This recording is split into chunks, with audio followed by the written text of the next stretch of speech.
Now we will study the first topic, steps involved in design process. So this is a first chart regarding the steps.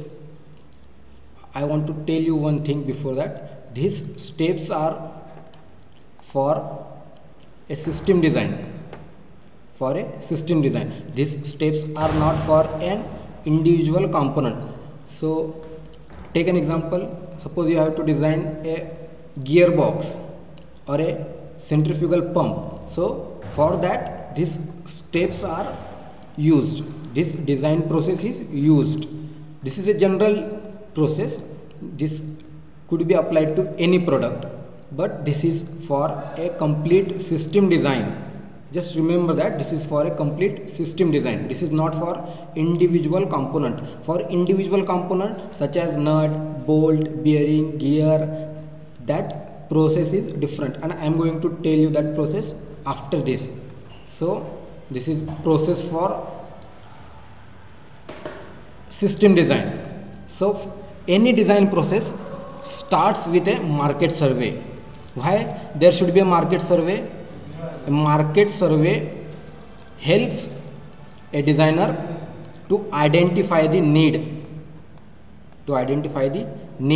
What is the need of a customer? What customer want? What is their problem? That need is identified by market survey. So there is a market survey at the start of a design process, and after that a designer will define the specification.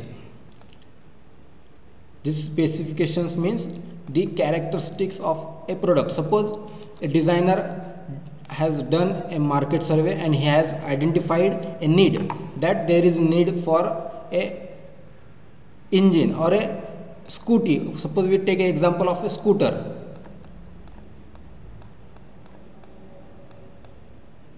We have taken the example of a scooter. Suppose a conclusion is came from that industry, that or from market survey, that a scooter is to be designed. Or suppose a customer came and he said that design a scooter for me, and after that a design engineer will define the specification. Specification means what type of scooter he has to design, what should be the mileage, what should be the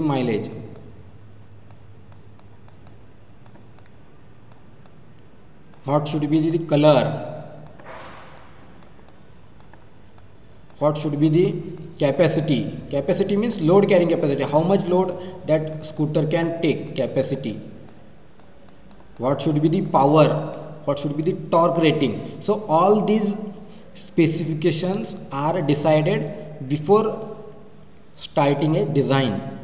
First of all, we have find out the need. Second, we have defined the specification. What should be the specification of a product? For example, in case of scooter, specification could be mileage, capacity, torque, power, pickup, etc. And after defining the specification, actual design process starts. And in this process, first step is synthesis. What is synthesis?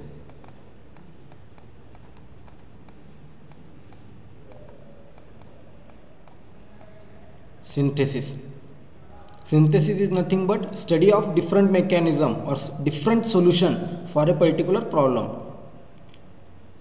So this scooter can be designed by using different mechanism. There may be different configurations available to design a scooter. This scooter may be of a geared type, or this could be of non-geared type. There are different types of brakes available. So different mechanisms are available, or a new mechanism could be invented or created by a designer. So different mechanisms are studied in this step. Why they are studied? Because each mechanism or each configuration has some advantages and some disadvantages.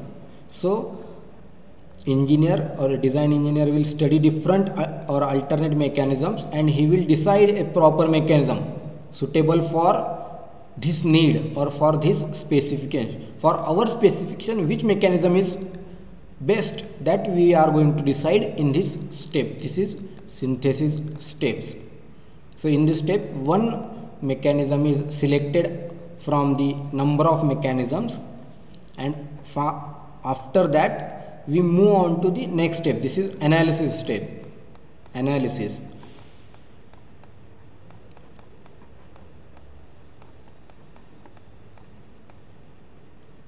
This is analysis step. In this step, a general layout is prepared. A general layout means a kind of a block diagram. What part should be where? Suppose in a scooter there are two wheels, there should be a handle, there should be a seat, there should be a engine here, and then there is body. So a layout is nothing but putting different components in their location, where their location should be. Then after preparing the layout, a general layout do not include the exact dimensions. Right now we don't know the exact dimensions. We only know one mechanism that we are going to use. So that mechanism is presented in the form of a layout. A layout shows different parts included in that layout and their position, relative position. Where should be the first wheel, where should be the engine, where should be the gearbox, where should be the handle. So these different components are placed in their location in the general layout. And then in this step we also decide what should be the joining method. There are different parts. So how to join that parts, whether we should use nuts and bolts or welding, so that is decided in this stage. And then comes the very crucial stage, actual design stage. In this stage we design the individual components separately. Individual component is designed in this stage. Suppose there are 10 components, so each component out of that 10 components is designed separately. Suppose there are nut, then this nut is designed separately and its drawing is prepared separately. Then suppose there are shaft, so shaft is designed separately and its drawing is prepared separately. So likewise all the components in that total system is designed in this stage. And final stage is preparing a assembly and a detailed drawing. So finally we prepare the drawing so that this drawing can be studied by production engineer and he can produce that component. And along with that there may be requirement to modify this drawing. Suppose a production engineer came and he said this manufacturing is difficult, so you may have to modify that.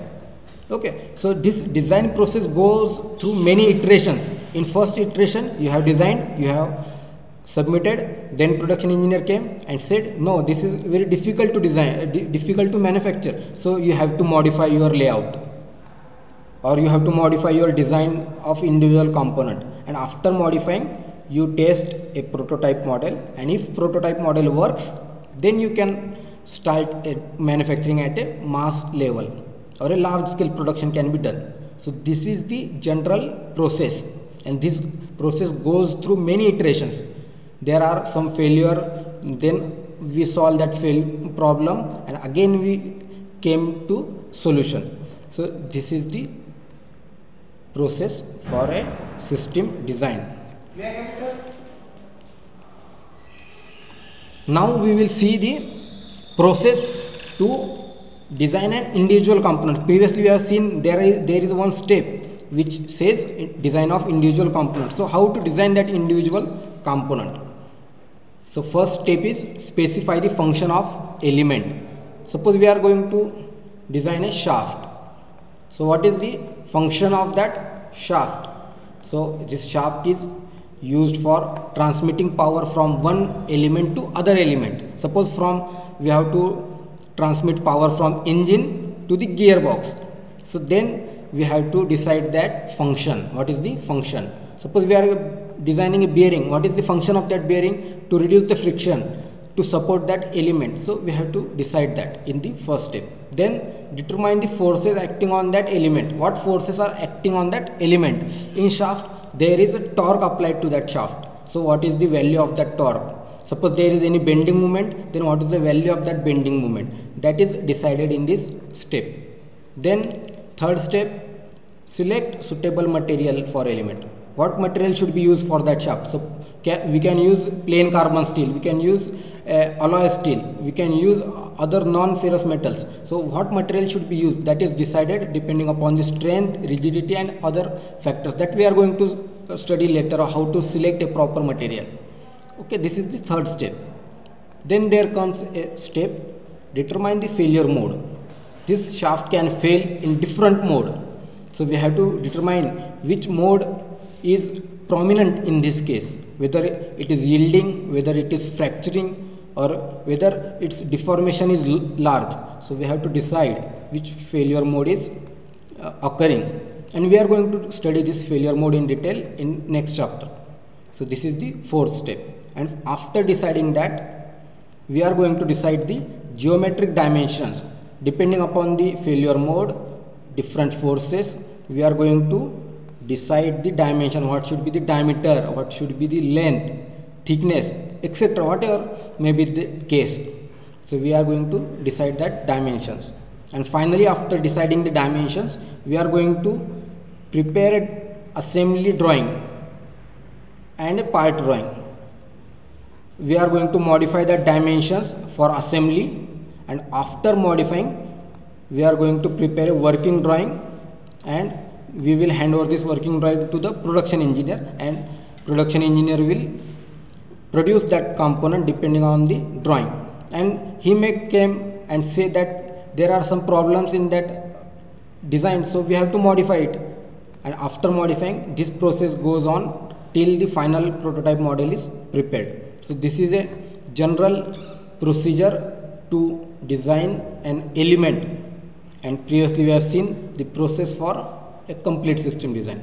So this is for today's lecture, and in next lecture we will see the aesthetic consideration in design. Thank you.